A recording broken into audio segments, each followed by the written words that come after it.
Now the next step is to go onto the driver's side of the vehicle and remove this lower dash cover. And how we're going to do this is similar to how we've done things on the right. There are 3 clips that run up the left side, followed by 2 clips here, and then 2 clips up top here with another 2 below.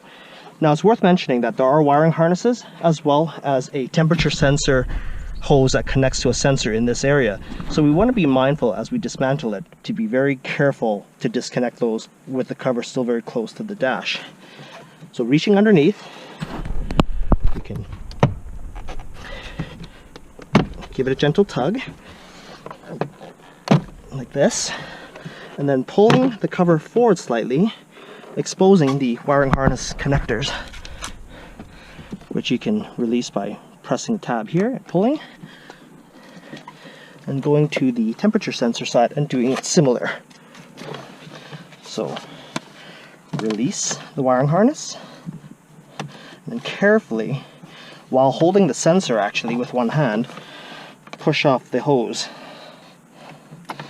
Now the reason why I stress the emphasis on being super careful is that if you look at this ambient temperature sensor for the interior of the car, it's held in with a bunch of just flimsy tabs.